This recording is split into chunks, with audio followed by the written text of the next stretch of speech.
Hola a to-dos. Hoy vamos a hablar de cómo moverse en un entorno hispanohablante.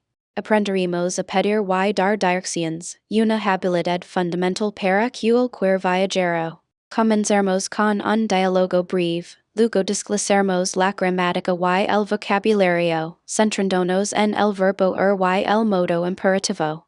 Por último, veremos algunos errores comunes que cometen los angloparlantes y repasaremos lo aprendido. Ciao a tutti. Welcome back.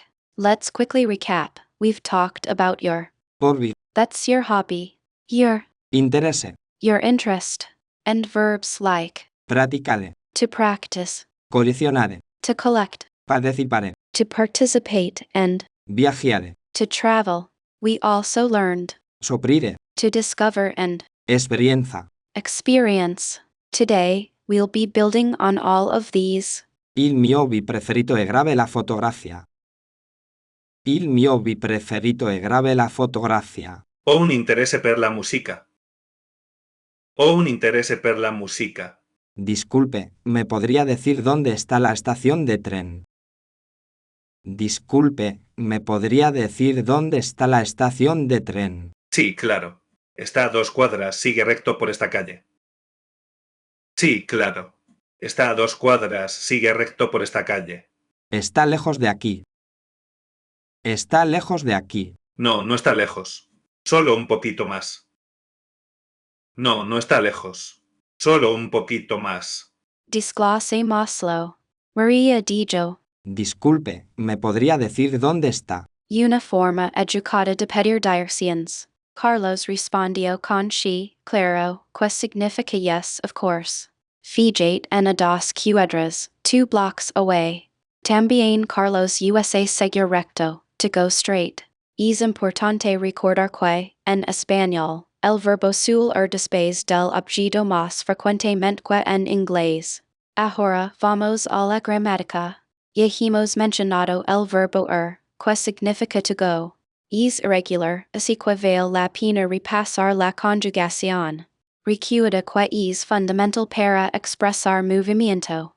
Presta atención a las diferencias entre voy, vas, y vas, y va.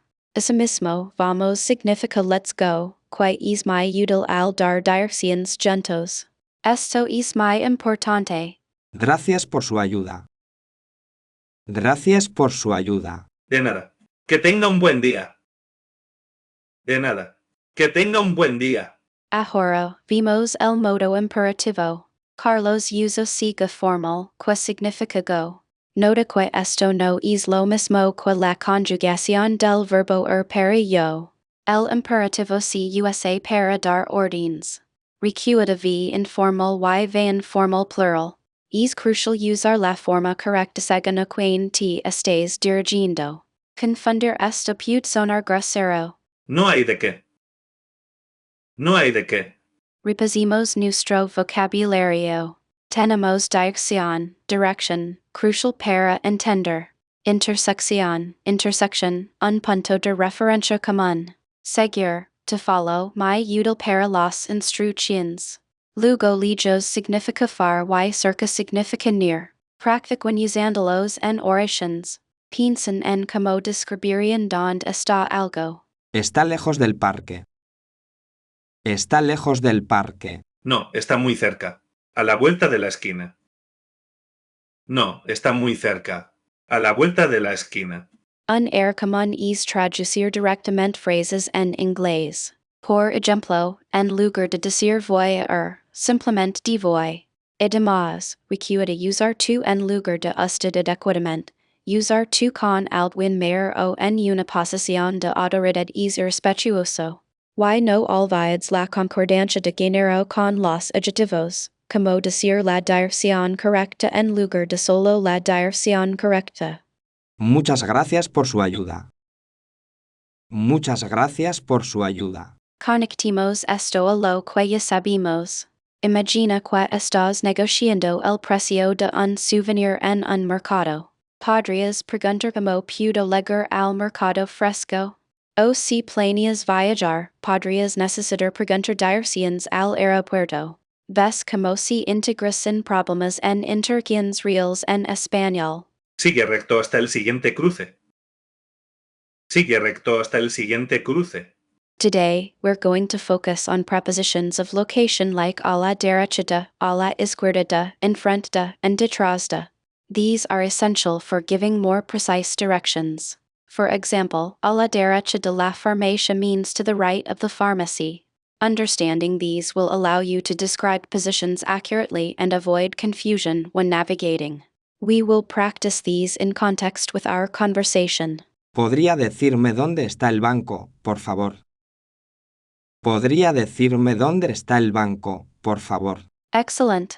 Note that when asking about the location of something, using the preposition de at the end, ¿dónde está el banco, por favor?, is very common. Also pay attention to the intonation. A rising tone at the end indicates a question. You've done well to include por favor for politeness. Let's practice the phrase slowly, paying attention to each word's pronunciation. Está a la izquierda del café cerca del hotel. Está a la izquierda del café cerca del hotel. Very good, Carlos. You've successfully used a la izquierda de and cerca de to provide specific location details.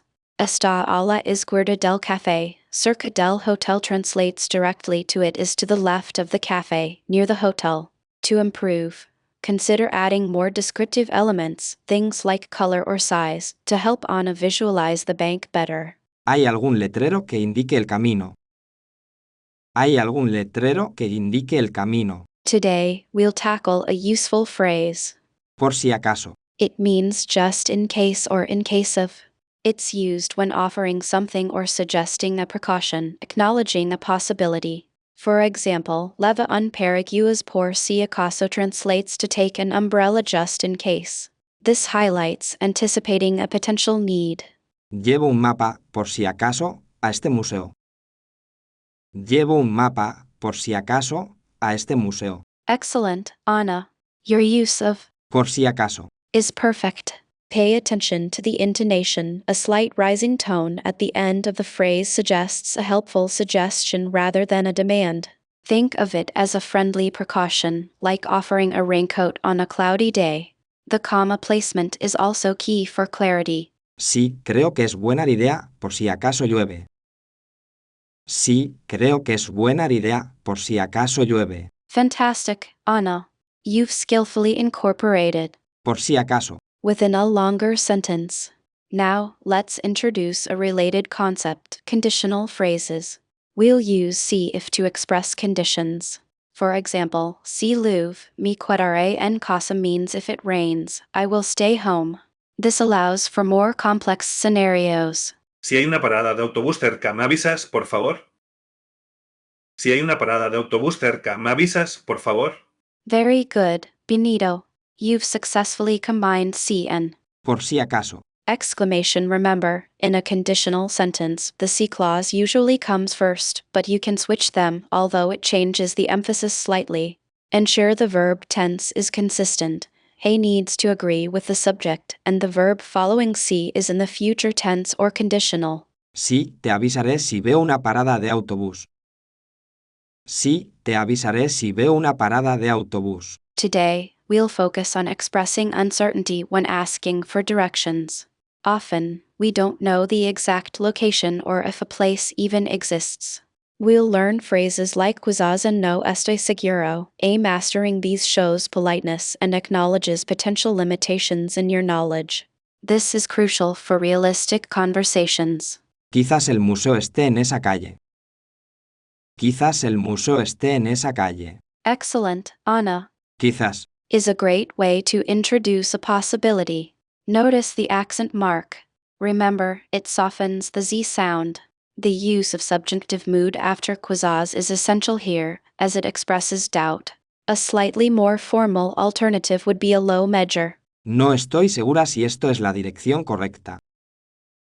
No estoy segura si esto es la dirección correcta. Perfect, Anna.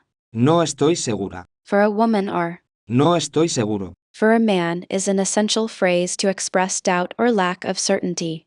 The estar verb is key here, as it describes a temporary state. This conveys a polite acknowledgement that you aren't completely confident, a very common situation when navigating a new city. ¿Hay alguna farmacia cerca de aquí o me equivoco? ¿Hay alguna farmacia cerca de aquí o me equivoco? Fantastic, Benito. You've effectively combined hey with the expression of doubt o me equivoco. This shows you are checking your assumptions. It's a natural and very polite way to ask for information. Remember the correct subjunctive form after sí to fully convey the conditional element. ¿Podría indicarme si hay una cafetería por aquí cerca, quizás? ¿Podría indicarme si hay una cafetería por aquí cerca, quizás? Excellent, Anna. Your sentence beautifully combines a polite request podría indicarme with an expression of uncertainty quizás. Using por aquí cerca is a very common and natural way to inquire about nearby locations. Pay attention to the tone. The quizás makes the question softer and less demanding. No estoy seguro, pero creo que hay una a 2 manzanas de distancia. No estoy seguro, pero creo que hay una a 2 manzanas de distancia. Today we'll explore using the verb querer, which means to want. We'll use it in the context of needing to go somewhere specific. For example, if someone asks you to direct them, you can respond with how you would like them to reach their destination. It's a useful way to express intention when giving directions. It frames your instructions as your recommendation for getting there. ¿Quiere ir al Museo de Arte Moderno, por favor? ¿Quiere ir al Museo de Arte Moderno, por favor? Excellent. Let's break down the pronunciation of Querer. the que sounds like K, followed by R. Pay attention to the rolled R sound as it's crucial for clear communication. It's a common area where English speakers stumble, so practice until it feels natural. Sí, quiero llegar allí lo antes posible. Sí, quiero llegar allí lo antes posible. Very good, Benito. You effectively used lo anticipasible to convey a sense of urgency. This phrase is incredibly common in Spanish when emphasizing needing to do something quickly. Adding it to your directional vocabulary will greatly improve your ability to express nuanced requests. ¿Necesita tomar el autobús o prefiere caminar? ¿Necesita tomar el autobús o prefiere caminar? Anna's question introduces the idea of alternatives. Notice how she offers choices: tomar el autobús to take the bus and caminar to walk. This is polite and helpful when giving directions, as it shows consideration for the person's preferences and mobility. Being able to ask about transport options is vital. Prefiero caminar si no es muy lejos. Prefiero caminar si no es muy lejos. Excellent response. Benito employs another conditional element with si no es muy lejos if it's not too far. Combining this with prefer to prefer effectively communicates his willingness to walk depending on the distance. It is a polite way to decline an offer or to express your preference under certain conditions. Está bien si le muestro el mapa. Está bien si le muestro el mapa. We're now going to focus on using the imperative form to politely ask someone to repeat themselves. Often, especially in a noisy environment, you might need clarification.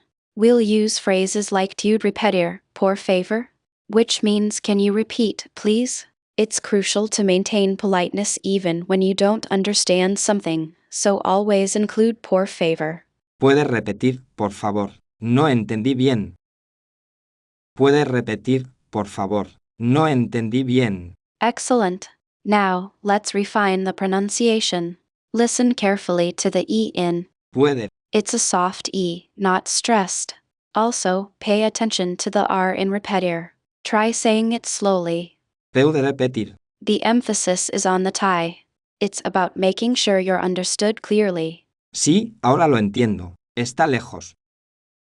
Sí, ahora lo entiendo. Está lejos. Great. Now let's add some more vocabulary related to describing locations. The phrase A la vuelta de. means around the corner or on the corner of. This is helpful when providing precise directions, especially in a network of streets. It adds detail and specificity beyond just cerca or lejos. El museo está a la vuelta de la plaza principal. El museo está a la vuelta de la plaza principal. Notice how a is used before la vuelta and la plaza. This is because when referring to a specific location, it indicates movement or direction.